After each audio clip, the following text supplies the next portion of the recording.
interrompam no final, vão escrevendo as dúvidas no chat que as meninas perguntam para mim no final, tá? Se atrapalhar aqui a câmera, vocês me falam que eu diminuo, tá? Mas assim tá bom? Tá ficando em cima do slide para vocês? Ah, sim. Tá bom assim? Então tá. Então vamos lá. Então, o tema que me propuseram para falar para vocês hoje é sobre emergências cirúrgicas em cães e gatos, né? Eu vi que vocês tiveram aí relacionado a pets não convencionais, a equinos, né? Talvez vocês tenham até algum tema próximo e similar ao que eu vou falar e talvez até já saibam isso que eu vou fazer essa diferenciação agora, tá? Mas para começar, eu acho que a gente tem que começar a falar de princípios e eu vou introduzir aqui alguns assuntos, tá? Então, a gente precisa primeiro conseguir diferenciar o que é emergência e o que é urgência, né? Quando a gente pensa numa emergência cirúrgica, muitas das vezes o pessoal me chama para operar um caso, por exemplo, como esse, né? Fala assim, Marcela, temos uma ruptura diafragmática, né? Então a gente consegue ver aqui na radiografia que todos os órgãos do abdômen foram para o tórax. Mas será que isso é uma emergência cirúrgica? Claro, a gente vai precisar operar esse paciente, mas qual que é o melhor momento para a gente operar, né? Então aqui é uma emergência clínica esse caso. Tá? O tratamento precisa estabilizar e melhorar esse paciente antes de pensar mesmo na correção cirúrgica, tá? Porque teve um trauma associado, por exemplo, tá? Outra possibilidade aqui, ó, proptose de bulbo ocular, né? De globo ocular. Marcela, desculpa Oi. interromper, mas o seu slide não tá passando. Ainda tá na capa. Peraí. Não, tá. Tá ainda no primeiro.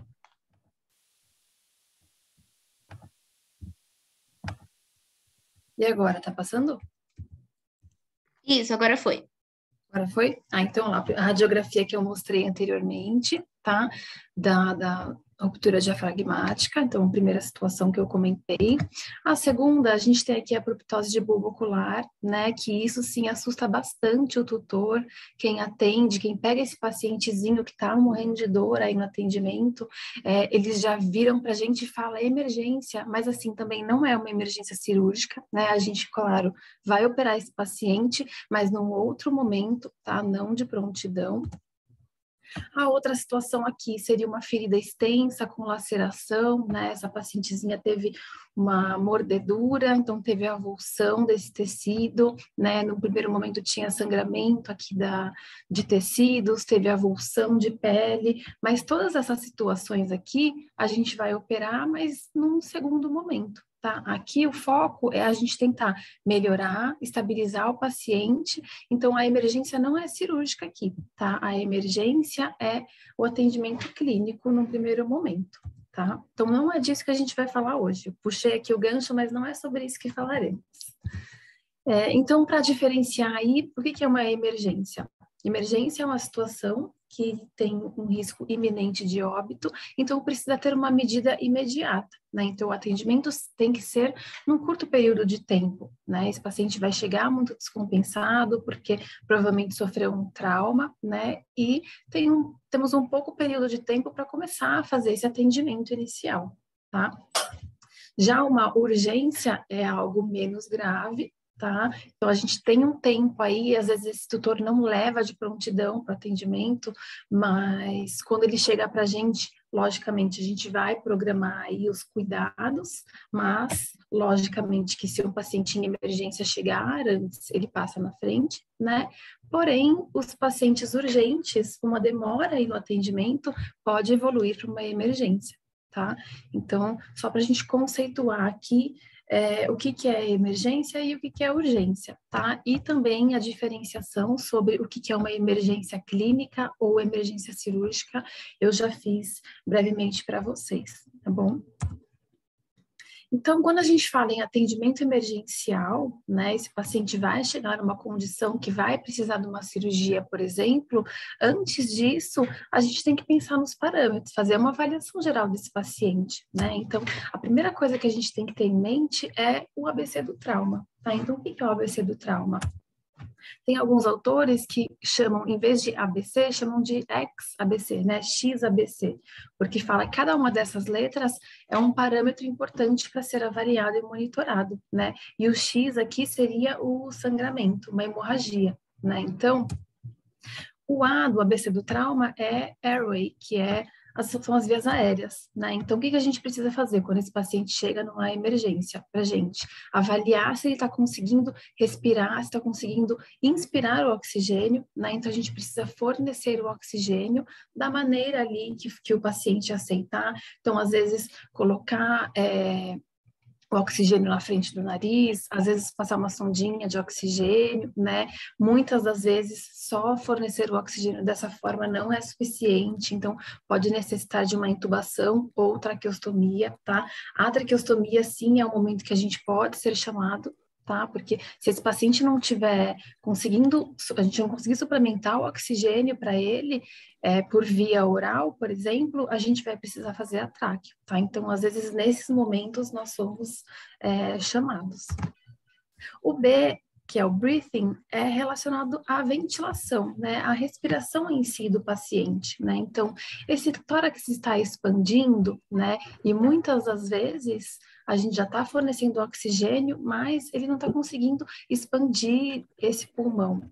E o exame do TFAST, que é o ultrassom do tórax, né? Também chamado de POCUS, é um exame que avalia bastante aí o que está acontecendo rápido ali naquele tórax, né? Então, de repente, por que ele não está conseguindo ventilar?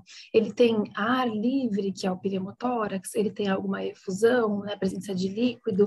Então, esse exame aqui rápido, feito ali no atendimento do trauma, né? Por isso que é o exame FAST que a gente fala, ele tem uma grande importância aqui nesses casos, tá? E às vezes a gente é chamado aqui para passar um dreno de tórax, por exemplo, tá? Um paciente que tem um pneumotórax, alguma situação de formação de líquido, né? Uma infusão pleural importante, que ele não consegue fazer a expansão pulmonar adequada para troca gasosa, às vezes a gente precisa passar o dreno também, tá? E o C está relacionado à circulação, tá? A circulação é restabelecer perfusão, né? Então, fornecer fluidoterapia, medicações para tentar manter parâmetro, manter pressão, né? Muitas das vezes a própria transfusão mesmo que a gente precisa fazer nesse momento, tá? E em algumas situações também dissecar vasos, né? Pacientes com os vasos que estouram, os periféricos estouram muito fáceis, às vezes a gente precisa fazer uma dissecção para conseguir implementar um catéter de uma melhor forma. Tá? Então, aqui, de uma maneira geral, o atendimento emergencial, né, expliquei o que é o ABC, mas se a gente tiver uma situação de uma hemorragia, a gente precisa passar aí a atenção para essa hemorragia antes, porque é o que vai levar o paciente a óbito no melhor período de tempo. Geralmente, quem faz aquela parte do atendimento é o pessoal da clínica, né, da internação, o pessoal que fez esse pronto atendimento, né, e quando a gente fala de emergência cirúrgica, né, vocês vão ver que eu vou falar bastante aqui hoje sobre o trabalho em equipe, tá, a gente nunca trabalha sozinho, né, a gente depende de uma equipe que fez esse primeiro atendimento, uma equipe que está monitorando esse paciente na internação, eu trabalho com outro cirurgião, né, o anestesista, quanto mais a gente trabalhar em conjunto, o resultado será melhor, né? E a equipe afiada ali na internação para pegar já, tentar fechar o diagnóstico mais fácil, mais cedo e chamar a equipe cirúrgica, isso vai melhorar muito. Então, a importância da gente diagnosticar precoce. Desliga o seu microfone, Adriana. É o seu também. Por favor, obrigada. Então, quanto mais rápido será implementado o tratamento e melhor as chances desse paciente recuperar, tá? Então, situações com risco de óbito, que são essas que a gente está lidando, enquanto a equipe está chamando a gente para ir até lá, né, ligou, falou, emergência, a equipe está tentando estabilizar, né? O paciente tem que estar um pouco melhor. Não adianta ele entrar muito, por exemplo, com a pressão muito baixa para cirurgia, senão ele não vai aguentar a indução anestésica, por exemplo, né? Então, aqui a equipe vai tentando melhorar um pouco o cenário para que quando a gente for intervir, esse paciente não venha a óbito antes de entrar mesmo em cirurgia, né? Então, o que é muito importante aqui é a gente sempre alinhar os protocolos e as ideias, né? Então, conversar com o pessoal da internação, situação tal, a gente faz dessa forma, situação Y, né? Pede esse exame, porque quando tiver uma situação de emergência, já está tudo encaminhando da melhor forma, tá bom?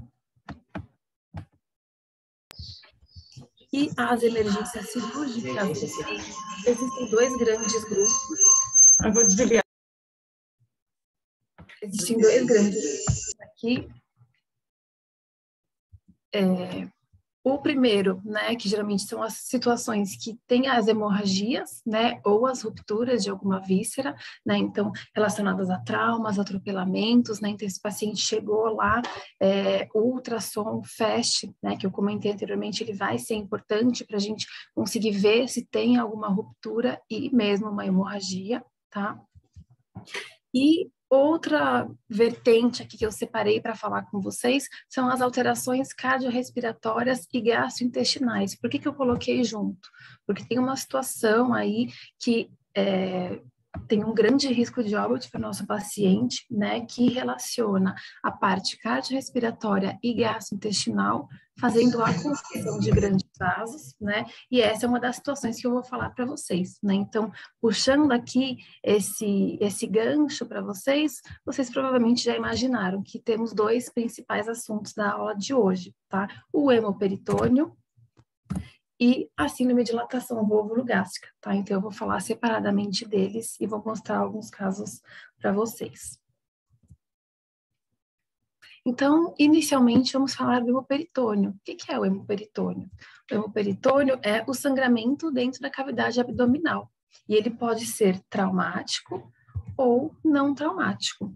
O traumático geralmente vai ter um trauma associado, então um atropelamento, por exemplo, que seria um trauma contuso, né? Ou um trauma perfurante, uma lança, um tiro, e essas situações elas podem levar a danos, né? Perfurações, rupturas de baço, fígado, rim, bexiga também, tá? Mas aí não seria um hemoperitônio, tá? E esses casos, muitas vezes eles chegam para a gente, né? E o que eu estou falando mais? Relacionado aos órgãos abdominais, porque geralmente os traumas torácicos, eles não chegam para nós, né? Quando tem uma ruptura de parte cardíaca, vascular, torácica, eles chegam a óbito muito precocemente, tá? Então, muitas das vezes eles não chegam para a gente nem no atendimento e muitas vezes também não dá tempo de operar, tá? E o hemoperitônio não traumático, que talvez seja a minha maior rotina, tá? É relacionado à ruptura de neoplasias, tá? Então, as neoplasias são as neoformações, são os grandes tumores abdominais, tá? Que é muito comum da gente encontrar em baço, fígado, adrenal, rim, tá? Então, essa talvez seja a maior rotina, e não só minha, mas eu acho que talvez seja o mais comum, né? Uma vez que o nosso paciente, ele tá tendo uma expectativa de vida maior, eles estão vivendo mais tempo, é comum o aparecimento das neoplasias. E então, o hemoperitônio não traumático, que é o que a gente vai mais dar o enfoque aqui hoje, né? O primeiro órgão responsável aí por esse sangramento abdominal é o baço, tá? Então, um tumor, né? Uma neoplasia esplênica que se rompe, tá? O segundo órgão aí é o fígado, tá? Podem ter outros órgãos, mas esses são os principais, tá? E o principal tumor, que a principal neoplasia, né, tumor seria algo muito grande, né? Se a gente falar neoplasia, que a gente se refere a um tipo de câncer, tá? Seria o hemangiosarcoma, tá? Que é o principal que a gente pega na rotina, tá? O hemangiosarcoma é um tumor maligno que é muito comum em raças grandes, tá? Então, a primeira apresentação dele é no baço, a segunda é no fígado, tá? Então, quando a gente é chamada para fazer um hemoperitônio, Marcela, vem, tem um hemoperitônio. Eu já pergunto, sabe se é baço ou fígado? A gente sempre torce para que seja o baço, porque o baço, a cirurgia geralmente é muito mais simples, né? O baço é muito mais fácil de expor, tá? Mas geralmente ele pode também estar relacionado ao fígado ou aos dois, tá bom? Coloquei aqui a prevalência de raças grandes, tá? Do hemangiosarcoma, porém, raças pequenas podem ter também, tá? A porcentagem aí é menor, mas pode existir também. Quando a gente fala aí do hemoperitônio, tá? O paciente, ele precisa ter, né, um atendimento emergencial muito bem feito, tá? Por quê? Porque a perda abrupta de sangue vai levar aí a um choque hipovolêmico, tá? Então, o choque é uma situação que o organismo vai entrando em colapso, tá? Vai sofrendo aí todas as consequências da baixa perda, da perda de sangue, né? Então, a volemia dele vai caindo muito rápido, tá? Por conta desse sangramento, né? Então, o que isso vai causar? Vai causar a diminuição do débito cardíaco e da pressão arterial. Tá? Então, uma vez que isso acontece, né, o organismo vai tentar inicialmente manter esse organismo estável, né? O débito baixo e a pressão baixa, ele vai começar a ter alterações de funcionamento, né? Então, a primeira coisa que acontece aqui, o organismo viu que está tendo essa perda de sangue, né? E está começando a cair esses parâmetros, vai acontecer uma estimulação simpatoadrenal, né, com liberação de catecolaminas, que é um hormônio que vai tentar aí aumentar a frequência cardíaca e a contratilidade do coração, tá? Então, se o sangue está sendo extravasando ali para o abdômen, isso daí a gente tem que tentar compensar de alguma coisa, né? O organismo está falando isso. Então, ele inicialmente aumenta a frequência cardíaca para tentar manter a melhor contratilidade e os batimentos do coração, tá? Esse acontecimento, né, vai fazer uma ativação do sistema renina-angiotensina-aldosterona, né, que está relacionado aí à homeostase do organismo, né, então toda o volume mesmo de sangue e de urina também, tá? Que passa aí por todo o organismo, tá? Então, ativando esse sistema, né? O que o organismo tenta fazer? Manter o volume plasmático, né? Para que não sofra consequências aí dessa perda e, consequentemente, isso vai diminuir o débito urinário, tá? Então, é uma das primeiras coisas que acontece. E secundário a isso, dessa ativação desse sistema para manter o volume plasmático, vai começar a acontecer uma vasoconstrição periférica, né? Então, vai começar a tirar sangue das extremidades, né? A periferia vai fechando, né? Esse é o termo que a gente fala, para explicar essa vasoconstrição. E aí a pele, os rins, o trato gastrointestinal, de uma forma geral, eles começam a sofrer com essa vasoconstrição, tá? Então, muitas das vezes eles não estão relacionados aí com o sangramento, tá? Porém, eles já estão sofrendo as consequências aí dessa perda sanguínea, tá?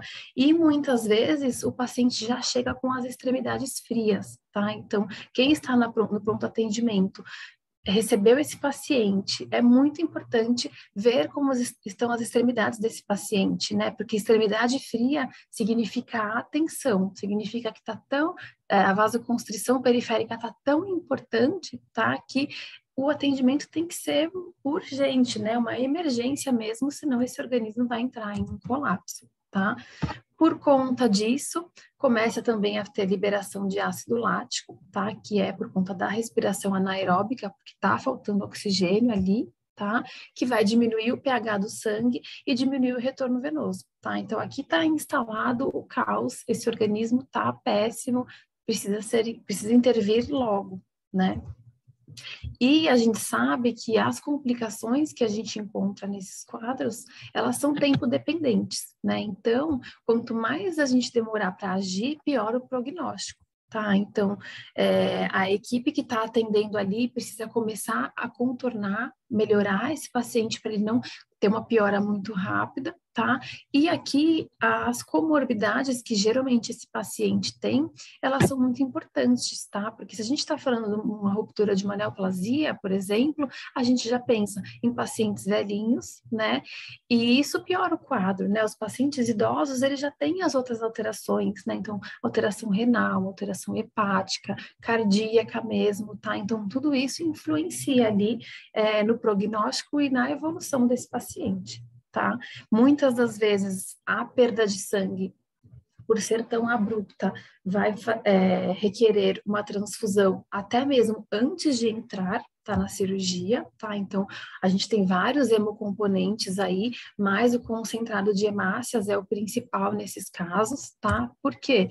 Porque a gente não fala que tem que fornecer oxigênio para esse paciente. Se ele perdeu muito sangue e a hemoglobina dele estiver muito baixa, a hemoglobina é quem carrega o oxigênio, lembram? E isso vai fazer com que ele não consiga perfundir, tá? Então, não adianta nada suplementar o oxigênio, colocar a sondinha ali, ou de repente a máscara de oxigênio, porque se não tiver hemoglobina, não vai ter uma perfusão adequada, tá? Então, vai ter uma falha no transporte, tá? Então, aqui, a equipe ali tem que estar afiada para conseguir e contornar essas alterações. Tá bom? Até agora falei tudo praticamente relacionado ao pessoal da internação, tá? Mas isso são dados que a gente precisa saber, né? O pessoal vai falar, ó, extremidade está fria, vou ter que transfundir antes de entrar. A gente já vai pensando aí na gravidade e o quão rápido nós temos que ser para nossa chegada à clínica, tá? Então, quando a gente fala no neoperitônio, né, é importante aí fazer a avaliação geral do paciente, tá? Então, ver o estado mental que ele chegou. Ele tá alerta ou ele já tá em decúbito? Ele responde, né? Você chama o nome dele, ele tá consciente? Muitas vezes eles já não estão mais conscientes, né? Então, avaliar a frequência cardíaca, que provavelmente vai estar alta já, né? Compensando aí uma pressão arterial sistêmica, que vai estar baixa também, né? Pensando em 90, seria o limite inferior aí de uma pressão normal, né? Nesses pacientes vai estar abaixo de 90 com certeza, tá? O ECG, então, o eletrocardiograma vai ajudar a gente ver se já está tendo alguma arritmia, tá? A temperatura retal também é importante ser aferida. A gente sabe que temperaturas menores que 33 graus, o organismo vai tendo alteração de coagulação, tá? Então, vai tendo esses distúrbios que são muito piores para o quadro, tá? É importante fazer a avaliação do ΔT.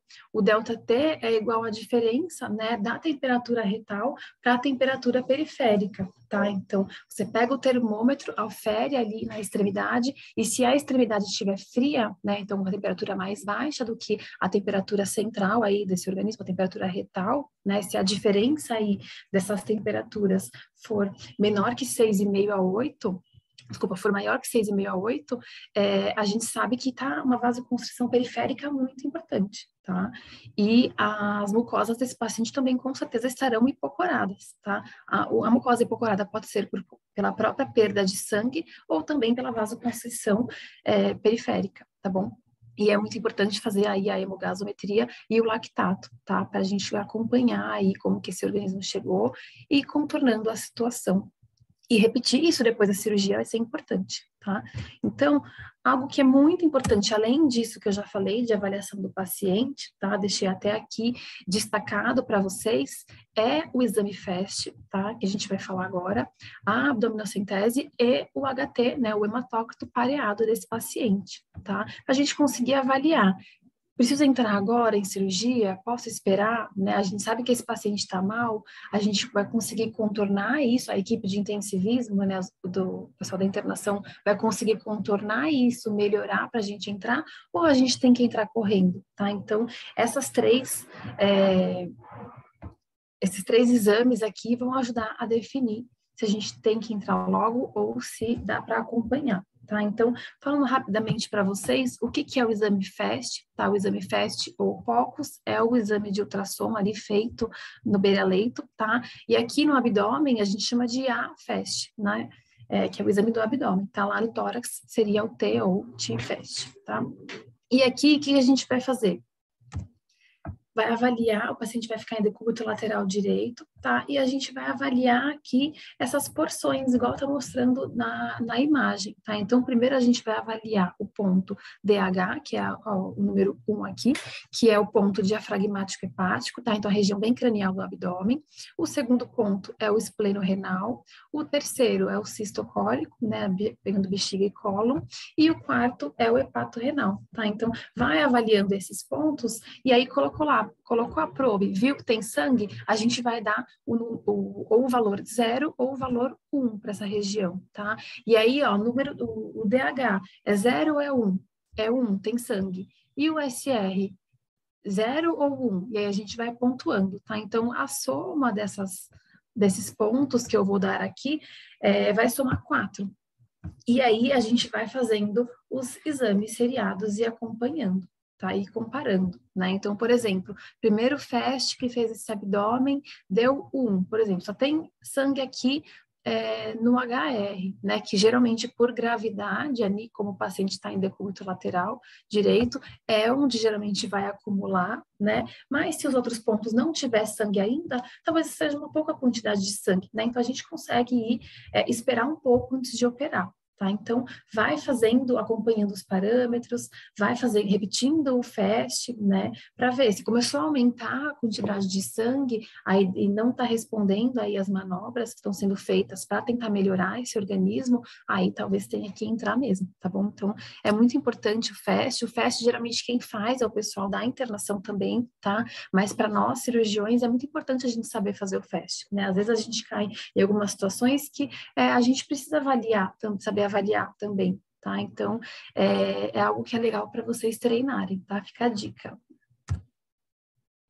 E se eu ver sangue em algum ponto, o que eu vou fazer? Eu vou fazer a abdominocentese, tá? Então, eu vou entrar com uma agulha e uma seringa guiado ali pelo meu ultrassom, tá? Vou coletar esse sangue e vou coletar o sangue da veia, né? Então, o que eu vou fazer? Eu vou avaliar o hematócrito do sangue da venopunção e do líquido livre. Tá, e aqui a gente pode ter 3 situações, né? Então, a primeira situação delas é o hematócrito do líquido livre e do sangue, né, o venoso, ser igual, tá? Quando ele é igual ou muito parecido, tá, gente? A gente sabe que é uma hemorragia que acabou de acontecer, tá? Então, nesses casos, começou a sangrar agora, muitas das vezes a gente tem que entrar correndo, tá? Uma outra situação seria o hematócrito do líquido ser maior que o do sangue, tá?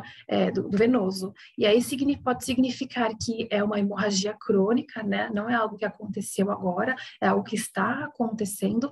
Pode ser que já esteja compensada, tá? Então, aqui nesses casos, se o paciente estiver mais estável hemodinamicamente, talvez nem precise entrar, tá? E aí você vai avaliando parâmetros. E a terceira situação, que é quando o hematócrito do líquido é bem menor que o do sangue do paciente, o venoso, tá? Então, a gente sabe que isso aqui pode ser uma efusão, um líquido livre, alguma peritonite, um pouquinho de sangue que extravasou de algum local, mas parou, tá? Então, nesses casos aqui, pensando só na parte do sangramento, não é uma hemorragia, a gente não vai operar, tá? Por que eu tô falando isso para vocês? Isso não é coisa do intensivista? O intensivista vai falar pra gente, ó, Marcela, um hemoperitônio. E aí a primeira pergunta que eu vou fazer é, quanto tá o hematócrito pareado? E aí eles vão falar, o venoso tá 30 e o do líquido tá 30. Aí eu sei que acabou de acontecer, tenho que correr para lá, tá bom? Mas não é, logicamente, um parâmetro que a gente avalia sozinho, tá bom, pessoal? Então, o tratamento inicial ali, que vai estar sendo feito pela equipe de internação, né, vai começar a fazer fluidoterapia para conseguir aumentar aí a pressão arterial, que está muito baixa, tá? Porém, tem que ser feita com cautela essa fluidoterapia, né? Porque se o paciente ainda está sangrando, né, não adianta eu fazer muita fluido ali, tá? Se eu fizer muita fluido intravenosa, a administração agressiva dessa fluido vai levar uma diluição do sangue que resta ali na veia do paciente, tá? E pode predispor a mais sangramento, tá? Então, aqui tem que ter muita cautela. pode fazer o desafio hídrico, né? Então, em muitos casos é necessário, que é a prova de carga, tá? A literatura traz a dose de 4 a 10 ml quilo, mas geralmente se faz a dose de 10 ml por quilo em bolos, tá? De 20 a 30 minutos, e aí vai fazendo a reavaliação dos parâmetros e também do FAST, tá? Por que com o FAST? Porque nesse momento fez a prova de carga, espera um pouquinho, olha, aumentou o líquido, porque uma vez que a gente está aumentando a pressão, se for um sangramento ativo, esse líquido abdominal vai aumentar, né? Então aqui um parâmetro que a gente vai falar, ó, piorou, precisa entrar mesmo em cirurgia, tá bom? E a gente tem que tomar cuidado com a tríade letal, tá? Esses pacientes com alterações hemodinâmicas que estão acontecendo concomitantes, eles podem ter uma coagulopatia, tá? Que é predisposta pela hipotermia, e esses pacientes eles estão com a temperatura baixa, tá? Então, abaixo de 33, 34 graus de temperatura retal, a gente sabe que ele não vai conseguir coagular adequadamente, né, nem antes da cirurgia, mas esse é um parâmetro importante para transoperatório ou pós-operatório, tá? O paciente não pode ficar muito gelado, porque senão ele não vai coagular, tá? E a gente falou lá mais mais no começo, sobre a liberação de ácido lático, né, por conta dessas alterações, que vai levando o organismo numa acidose, tá? Juntando essas 3 alterações que vão estar acontecendo ali no paciente, esse paciente tem uma tríade que a gente chama que é a tríade da morte, tá? Então, tem que ser corrigida o quanto antes, senão ele vem a óbito, e a gente nem entrou em cirurgia aí. Então, até agora, vocês viram como é importante a gente ter uma equipe afiada ali nesse pronto atendimento, tá? Pode ser que precise de vasoativos para manter a pressão, o principal deles é a noradrenalina. Às vezes precisa de transfusão de concentrado de hemácias ou até mesmo de plasma antes da cirurgia. O transamin o pessoal faz também sempre, né? O transamin ou ácido tranexâmico é uma medicação que vai ajudar a preservar o coágulo, né? Então ela não vai parar o sangramento, mas ela ajuda a preservar esse coágulo que está tentando se formar, né? Que deveria estar tentando se formar, né? E a dose que a gente usa na rotina é 25 miligramas por quilo, em bolos, lento, né? Intravenoso, tá bom? Pode usar essa dose ou pode fazer em infusão contínua, tá? Então, e também, né, o empacotamento do abdômen, que seria o quê? Passar algodão ao redor do abdômen, atadura, né? Então, enfaixa esse paciente. Fazendo isso, a gente vai tentar aumentar a pressão abdominal, porque a gente está comprimindo um pouco esse abdômen, tá? Com essas ataduras ao redor, e vai tentar atenuar a hemorragia, tá? Então, até agora, tudo que eu falei, isso aqui já foi feito, tá? Já foi alinhado com a minha equipe, com a equipe da internação, e eu vou chegar lá, o pessoal vai falar, quanto é o hematócrito? Variado, vai falar, tal. Já fez transamin? Já. Já empacotou? Já. E aí a equipe corre para lá, tá? Então, cheguei para operar, o pessoal me ligou, cheguei para operar. Quais são as primeiras perguntas que eu vou fazer para esse tutor ou até mesmo para o pessoal que está ali na internação, né? Qual que é o histórico? Para a gente tentar pegar se isso é um tumor abdominal que já tinha e que cresceu, ou se de repente não tem histórico nenhum, nunca fez um ultrassom, ou faz muito tempo que não faz uma ultrassonografia abdominal, aí a gente já pensa em algo, de repente, por exemplo, fez um ultrassom há 1 ano, e de repente tem uma hemorragia abdominal, a gente pensa em algo muito progressivo rápido, né? Algo que cresceu muito rápido. Né? Então, a gente vai tentando aí caçar as informações aí do histórico, pergunta se teve um trauma, tá? A ultrassonografia ajudaria a definir certinho qual é o órgão possível, né, de estar tendo sangramento, mas a maioria das vezes não dá tempo. Tá? Então, o FAST, além de ver ali a quantidade de sangue, ele pode ver, de repente, uma formação no fígado, uma formação no baço, tá? Só para dar uma ideia, mas o diagnóstico aqui para a gente é uma cirurgia exploratória, Tá? Então, as cirurgias exploratórias do abdômen, nós chamamos de celiotomia exploratória. Tá? Por que celiotomia? Célio é referente ao acesso abdominal, tá bom? Então, o pessoal usa na rotina errado o termo laparotomia exploratória, tá? Laparotomia é um termo utilizado em equinos, tá? Que refere-se ao acesso ao flanco, que seria o acesso abdominal, tá? Então, tá caindo em desuso aqui para nós, né, para o pessoal que trabalha com pequenos animais. Então, a gente vai falar sempre celiotomia exploratória, tá? E a gente vai fazer o acesso pré-retroumbilical, que é o acesso total aí desse abdômen, tá? Para a gente conseguir identificar o que está acontecendo. O diagnóstico definitivo, né, a gente vai ali operar, mas a gente só vai fechar exatamente o que é com o histopatológico, tá? Então, a gente vai fazer a cirurgia, vai reparar ali, vai remover o órgão sangrando e vai mandar isso para histopatológico. Até aí, gente, a gente vai, talvez seja um tumor, eu acho que é uma hemangiosarcoma, mas o definitivo é só após a cirurgia.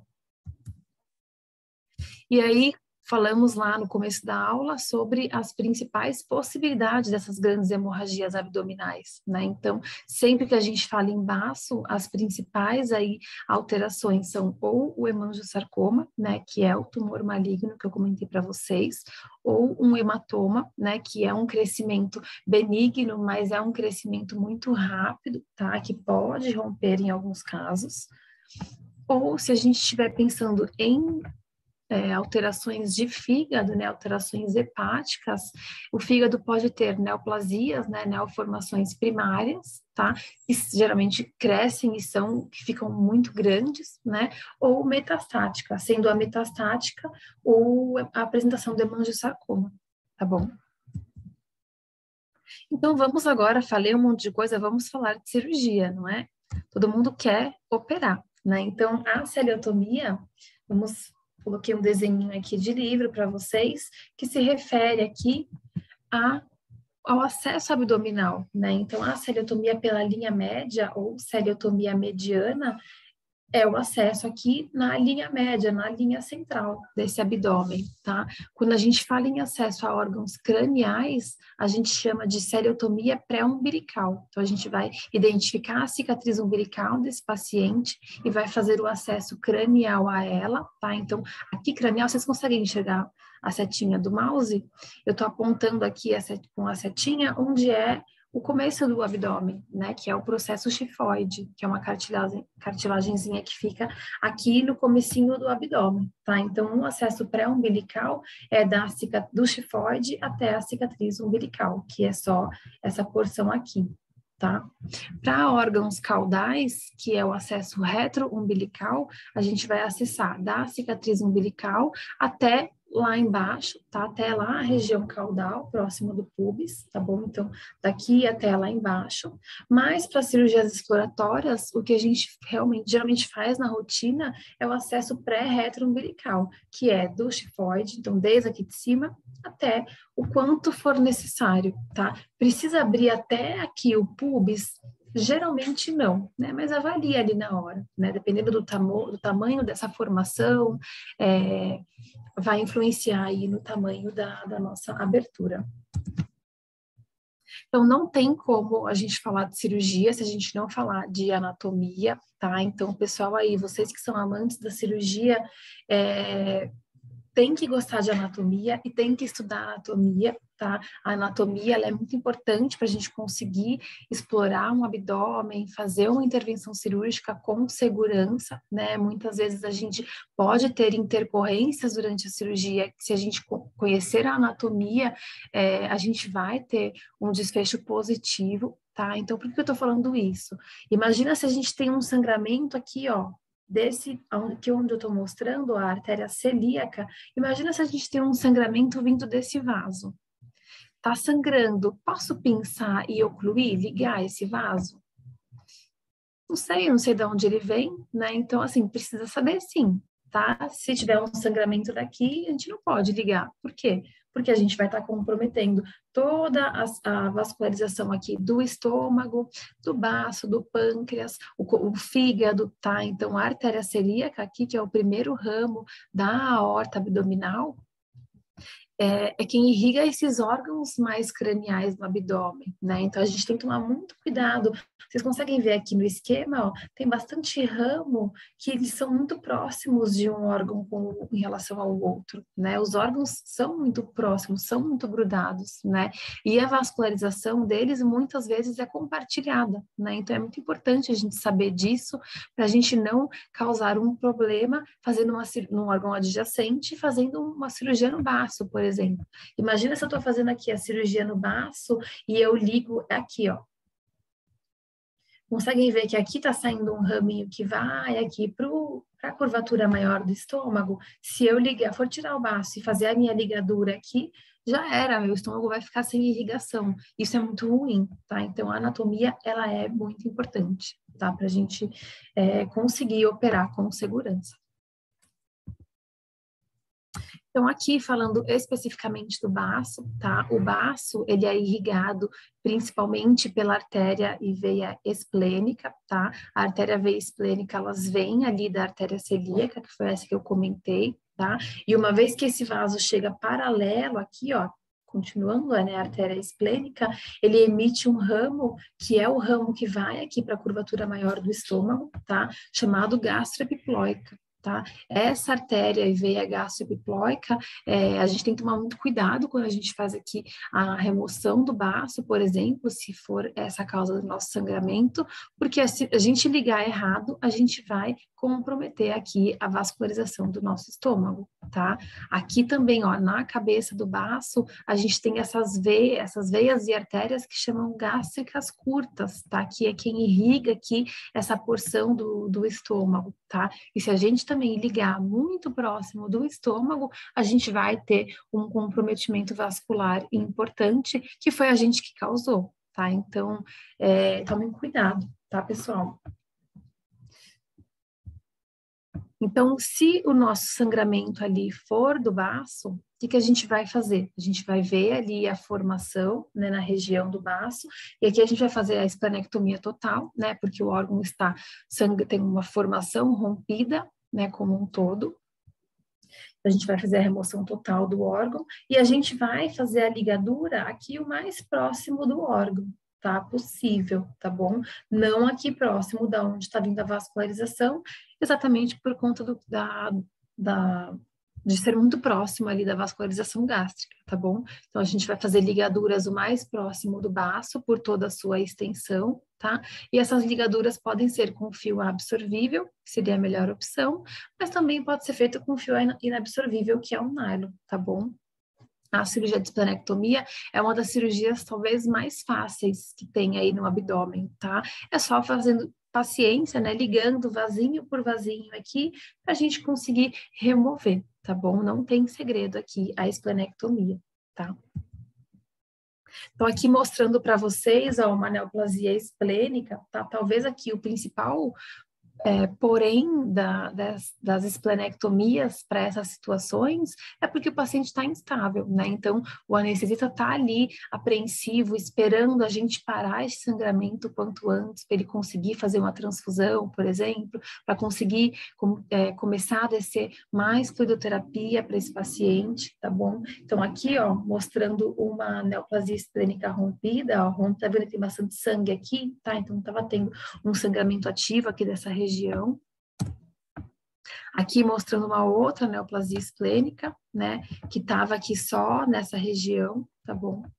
Mas estava sangrando também, a foto não aparece, mas o sangramento era por baixo. Mas olha o tamanho desse vaso, muito grande, tinha mais de 20 centímetros, e a formação, pensando no tamanho total aí desse vaso, nem era tão grande, né? Esse aqui é um hematoma esplênico que eu trouxe para mostrar para vocês. Conseguem ver aqui, ó, isso aqui era uma porção de baço normal, tá? Essa aqui, ó, tudo isso daqui, tá? O restante era esse hematoma, tá? Não estava sangrando, desse caso, né? Mas para mostrar para vocês que pode ter crescimentos importantes que precisam de cirurgia, tá? Mas muitas das vezes eles não rompem, tá? Mais um caso aqui, mostrando um hemangiosarcoma esplênico, tá? Esse aqui foi uma paciente que eu operei recentemente, tá? Bem feio aqui essa formação, tá? Eu sei que é um hemangiosarcoma, porque foi o histopatológico, eu fiquei sabendo depois, mas na hora a gente só vê isso feio, tava sangrando, né? Tava rompido, e aí faz a esplenectomia total. E se a gente estiver falando de fígado, tá? A gente sempre torce primeiro para que seja o baço, tá? Porque o baço, vocês viram nas fotos, a gente consegue expor ele para fora do abdômen, vai fazer as ligaduras e acabou, tá? Geralmente são cirurgias mais simples se a gente fizer com cautela essas ligaduras, tá? Mas quando a gente fala de fígado, né? O fígado é um órgão que fica muito profundo, né? Logo abaixo ali do gradil costal, né? Então o acesso a ele pode ser muito difícil, né? Então por isso que a gente sempre torce para ser baço, porque as cirurgias de fígado elas são mais desafiadoras, porque às vezes a gente não consegue ver ali a porção total ali que a gente precisa remover. Tá? Então, o fígado tem aqui 6 lobos, né? E quando a gente vai remover o lobo sangrando, a gente tem que vir aqui nessa região, que é onde começa aí o fígado, tá? Que é onde sai aí a vascularização. A gente tem que vir com um fio aqui nessa região, deixa eu mostrar uma outra foto, e fazer a ligadura. Então, por exemplo, ó, aqui a gente conseguiu expor o fígado, tá? Um tumor bem grande, mas a continuação desse lobo tá lá para dentro do abdômen, né? Então, ó, por exemplo, se eu continuar, deixa eu desenhar de outra cor. Se eu desenhar aqui a continuação desse lobo, ó, vai afunilando, né? Que é onde passam artéria e veia aqui dentro, tá? E eu preciso pegar um fio, abraçar aqui, passar ao redor aqui do meu hilo esplênico, tá? Que é essa região que tem os vasos, tá? E fazer uma ligadura. Então, eu vou passar um fio aqui, ó, e vou fazer a oclusão ali disso tudo em bloco, tá? Por mais que aqui a gente conseguiu expor, conseguem ver que aqui as minhas ligaduras, elas são internas, né? Então, a gente muitas vezes não tá vendo o que a gente está fazendo, né? O acesso é difícil, então, as cirurgias de fígado, elas geralmente são mais difíceis mesmo, tá? E para o fígado, a gente pode remover com segurança até 2 lobos, tá? Por que eu tô falando isso? Que quando a gente tem aí as hemorragias de fígado, pode ser um tumor primário? Até pode, mas geralmente tem casos com metástase, né? E esses casos, eles... Às vezes a gente precisa remover mais de um lobo, né? E aí... Logicamente, a cirurgia não vai curar o paciente, a gente só vai tirá-lo ali do sangramento que ele está apresentando, mas se tiver mais de um lobo sangrando, com segurança a gente pode remover até 2, tá? No mesmo procedimento, tá bom? Mais do que isso, a gente já vai causar aí um fenômeno que chama hipertensão portal, né? Que é quando aumenta muito a pressão ali dentro do fígado, por conta da remoção, né? O sangue que deveria ir para os 6 lobos vai estar indo para, sei lá, 3, e isso vai causar aumento de pressão ali que pode levar o paciente a óbito, tá? Então, se estiver sangrando, pode tirar até 2, mas mais que isso não façam, tá? Então, nessas cirurgias, a gente quer tirar o paciente da mesa o quanto antes, né? Então, a gente não vai curá-lo com a cirurgia, a gente só vai identificar o foco de sangramento, a gente conseguir fazer ali, coletar uma amostra para fazer um histopatológico, ter um diagnóstico, mas a cirurgia não vai remover a causa, tá bom, pessoal? Então, a gente vai fazer aqui uma ligadura em bloco no hilo do fígado com um fio absorvível, tá? Nesses casos, um fio multifilamentar, tá? Um fio mais grosso. Por que um fio absorvível multifilamentar, né? Uma vez que eu vou deixar esse fio ali em contato direto com o meu parênquima hepático, tem que ser um fio absorvível, tá? Então, não pode ser nylon, tá? E o fio multifilamentar, ele é composto por vários filamentos, ele é como se fosse um tecido, tá? E ele, por conta da composição dele, quando a gente vai fechando o nosso nó ali, lá dentro, né? e vai fechando o nó, por ele ser de tecido, ele vai travando, né? Então, é ótimo fazer com esse fio, facilita bastante, tá? Em comparação com um fio que fosse, por exemplo, um nylon, né? Ou um fio absorvível que não tenha vários filamentos, geralmente ele escorrega muito para fazer essas ligaduras, tá? Em alguns casos de hemorragias hepáticas importantes, a gente pode precisar fazer a manobra de Pringle, tá? O que é isso? Consiste no clampeamento da veia porta, tá? Que é quem tá levando aí o sangue todo para dentro do fígado, tá? Para a gente minimizar o sangramento e conseguir ver da onde está sangrando. Tá? Mas assim, para fazer o clampeamento da veia porta, a gente deveria ter um clamp vascular, né, uma pinça que pudesse fazer, que clampear, fechar ali a vascularização, sem que isso comprometesse, né, a veia depois, porque a gente vai ter que soltar isso num determinado momento, tá?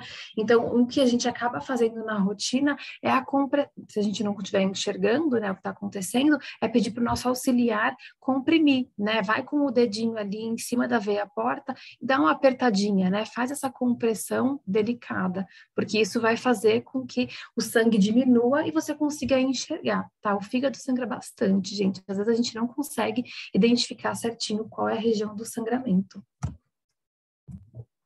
E aí aqui mostrando algumas formações hepáticas, tá, rompidas, ó, então esse aí deu sorte, a gente conseguiu expor aí para fora do abdômen, tá, mas a maioria das vezes a gente enxerga isso, tá, então, ó, mesmo expondo com mão, o fígado tá lá dentro, a gente não consegue tirar ele para fora do abdômen, tá, então isso dificulta muito mais a cirurgia.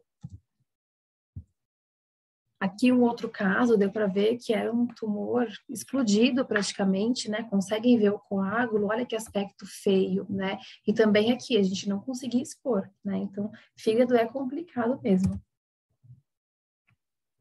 Vejam a quantidade de sangue que tem aqui nesse caso também, né? Olha aqui que feio, né? Então, a gente até colocou uma compressinha dentro para a gente tentar conseguir abaixar ali as vísceras para tentar expor, mas às vezes é bem difícil mesmo, tá?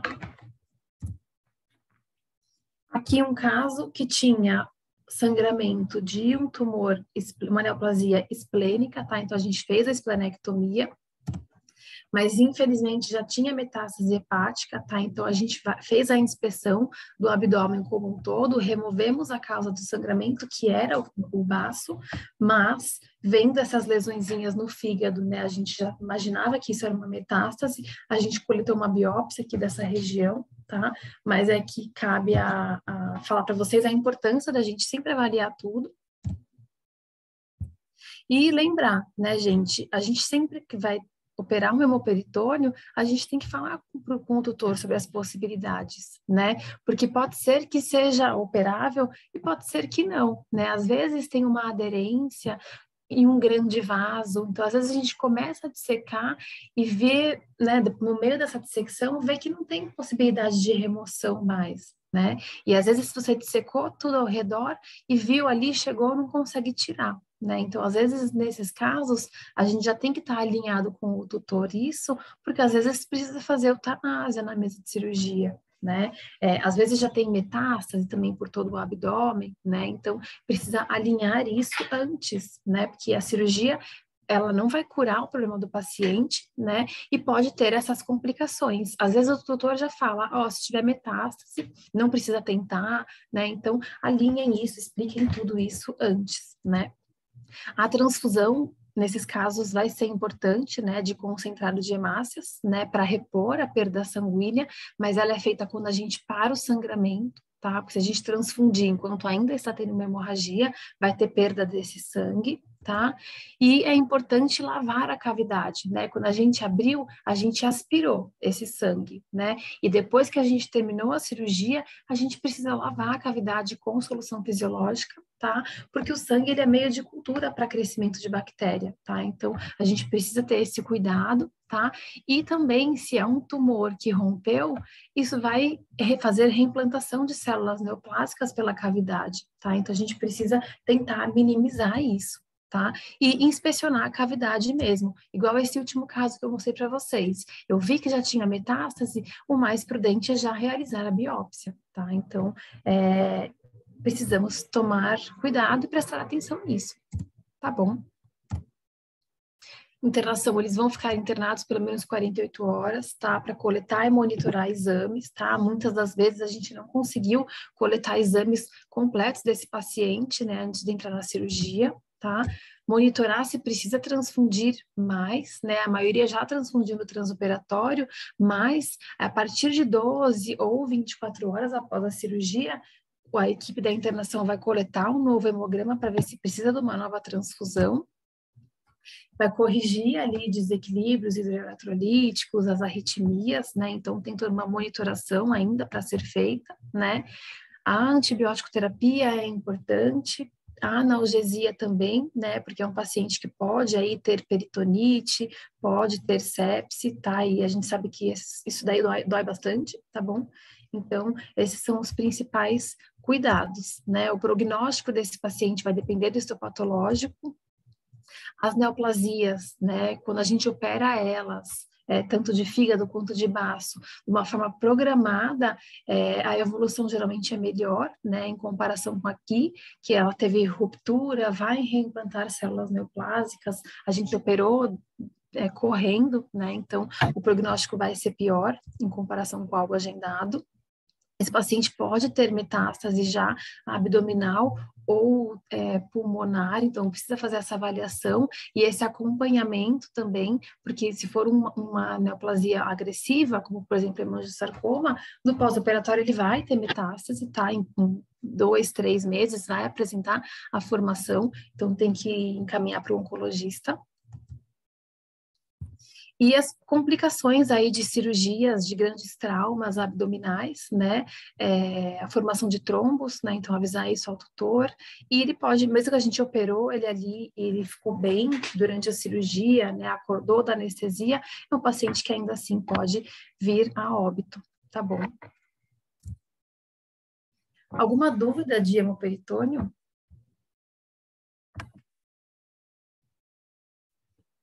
Eu vou ver aqui rapidinho o chat, tem uma perguntinha aqui da Damaris, perguntou se pode retirar 2 lobos hepáticos independente do lado, tá? Eu acho que eu até comentei mais ou menos isso, pode tirar 2 lobos, pensando que o fígado tem 6 lobos, a gente pode tirar 2 lobos, por mais que eles sejam um do lado do outro com segurança, tá? As complicações vão acontecer aí, se a gente tirar mais, né, proporcionalmente a gente diminuir o volume total aí de fígado mais do que 50%, tá bom? Então, não importa se eles são lobos um lateral ao outro, tá?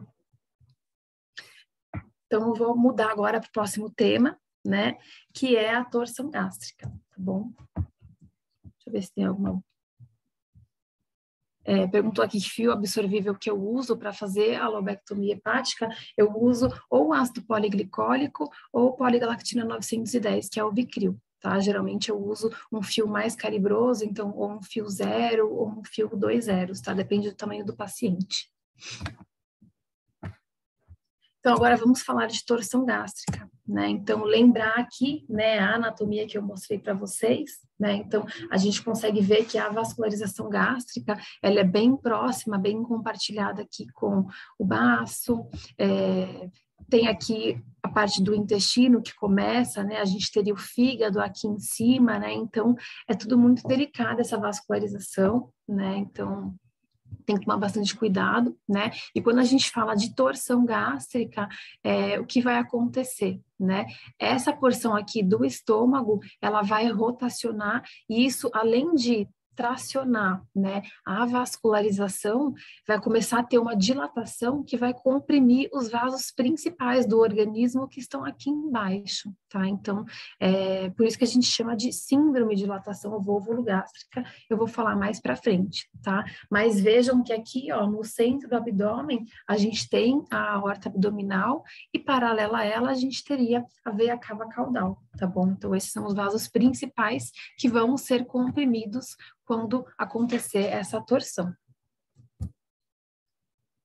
A anatomia, então, do estômago, rapidamente, tá? O estômago começa aqui pela região do cárdia, né? Que é a transição ali do tórax para o abdômen, tá? Essa região aqui em contato com a parede esquerda é a região do fundo gástrico, tá? A porção maior aqui é a região do corpo, né? Composta pela curvatura menor, que é essa região aqui cranial, e a curvatura maior, que é toda essa porção onde tem a vascularização próxima ao baço, né, que estaria aqui logo lateral a ele, à esquerda, tá? E a porção que vai começando a ter um afunilamento aí do finalzinho do estômago, que é a transição aqui pro intestino, é a região do piloro, que a gente chama, tá? Então, o piloro, ele é uma região muscular, que tem uma válvula, né, que vai controlar ali o esvaziamento do estômago, tá? E o estômago, ele tem 4 camadas, né? Quando a gente abre o paciente para fazer a cirurgia, a gente está olhando a camada serosa, que é a camada externa, tá? Então, temos a camada serosa, que é a mais externa, e aí, entrando no órgão, a gente tem camada muscular, submucosa, e a mucosa, que é a interna, tá? Que é a porção da luz do órgão, tá? Então, lembrem aqui, ó, falei do piloro para vocês e das camadas, que vai ser importante quando a gente for falar da cirurgia mesmo. Então, a torção gástrica ou síndrome de dilatação volvulo-gástrica, tá? Por que ela é chamada de síndrome? Eu coloquei lá para frente, lá no começo da aula para vocês, falando sobre alterações cardiorrespiratórias e gastrointestinais no mesmo bloco. Por quê? Porque essa síndrome, ela começa aí com um comprometimento gástrico, tá? Mas vai evoluir para um comprometimento de parte circulatória e respiratória, tá? Então, é uma síndrome que, se a gente não tratar o quanto antes, esse paciente vai vir a óbito, tá bom? Então, vai começar a ter uma dilatação desse estômago, tá? Então, ele estava pequeno, vai começar a dilatar, acumular gás, tá? E ele vai distendendo, tá? Quando ele começa a distender, ele vai comprimir ali a vascularização principal do abdômen, tá? E também o diafragma, que é o músculo da respiração, né? Então, é por conta disso que acontece a maior parte das complicações, tá? E aí também pode ter o vólvulo, né? O que é o vólvulo? O vólvulo é a torção ou a rotação de uma víscera em torno do seu próprio eixo. Tá? Então, aqui nessa síndrome, a gente não sabe ao certo o que acontece primeiro, se é o vólvulo, né, que é o deslocamento do piloro, por exemplo, ou a dilatação. Mas são duas coisas que acontecem muito próximas e quase concomitantes, tá? E isso que vai complicar mais o quadro.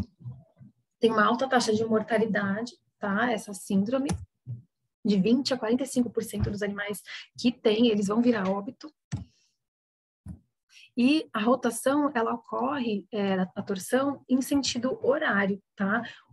E aí o piloro e o duodeno, que eles vão fazer o deslocamento para a região ventral e para a esquerda do abdômen, tá? Vou mostrar aqui na imagem para vocês. Então, esse mau posicionamento do piloro, que deveria estar à direita e ele foi ali para a esquerda do abdômen, vai fazer uma obstrução mecânica na saída, né? Não vai ter esvaziamento gástrico, né? Então, essa obstrução mecânica e não conseguindo fazer aí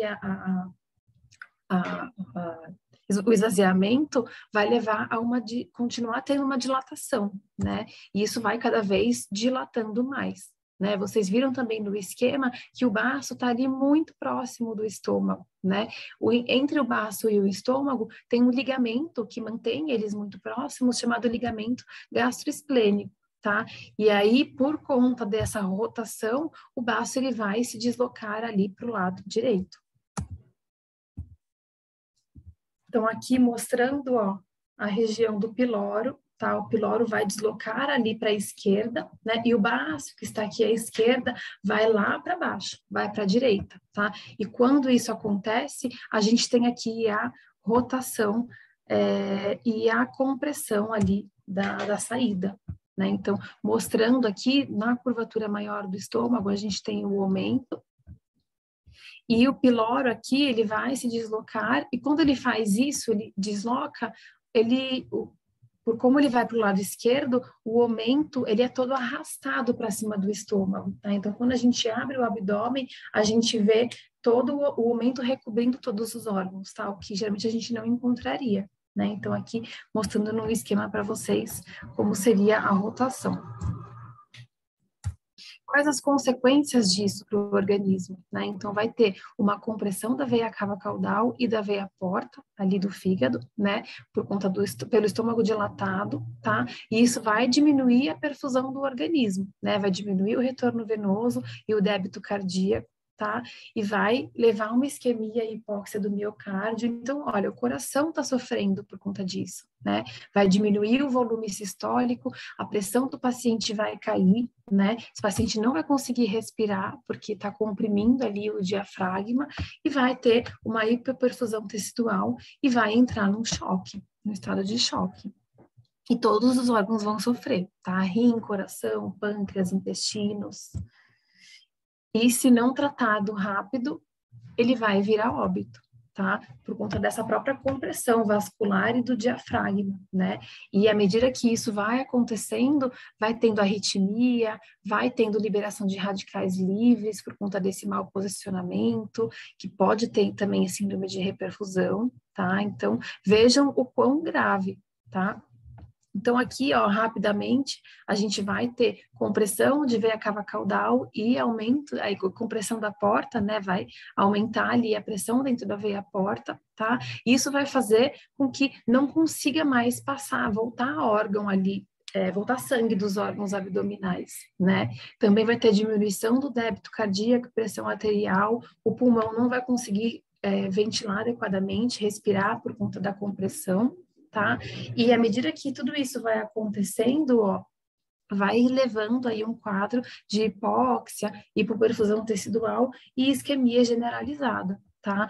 E à medida que esse estômago tá mal posicionado, tá torcido, esse estômago vai tendo sua vascularização também garroteada, né? E vai tendo lesões aí na parede do estômago, tá? Se não tratado rapidamente, esse paciente vai vir a óbito, tá? Qual é a etiologia, né? O que causa a torção gástrica? O que predispõe à torção gástrica? Tá? Então, a literatura traz como a baixa frequência de alimentação nos pacientes, tá? Então, aqueles pacientes que se alimentam uma vez por dia, tá? E comem muito alimento de uma vez, né? Muito afobados, isso pode predispor a torção gástrica, tá? Por conta da dilatação importante que acontece após a alimentação, tá? Aqueles pacientes que fazem exercício após a alimentação, então exercício pós-prandial, comeu e saiu correndo, isso pode predispor também. Esse aqui tá errado. As alterações gástricas podem predispor a isso, né? Então, os processos obstrutivos, alterações de hipomotilidade, por exemplo. E o paciente são aqueles pacientes de raças grandes ou gigantes, né, que tem o tórax profundo, que geralmente são mais afobados, são mais agitados, né, e geralmente adultos ou idosos, tá? E alguns estudos recentes falam sobre a frouxidão ligamentar como uma predisposição importante, né? Uma vez ele tem frouxidão ligamentar no próprio organismo dele, né? Em articulação, por exemplo, ele pode ter frouxidão ligamentar dentro do abdômen, né, e principalmente do ligamento que prende ali o estômago e o baço, tá? Então, aqui um fator a mais que pode predispor. O diagnóstico, ele é feito com base no histórico, né? Então, aquele paciente que chega ali na internação, né, no pronto atendimento com distensão abdominal progressiva, ele pode ter êmese ou, às vezes, não ter vômito, né? Mas ele ter mímica de vômito, aquele paciente que está incomodado, tá?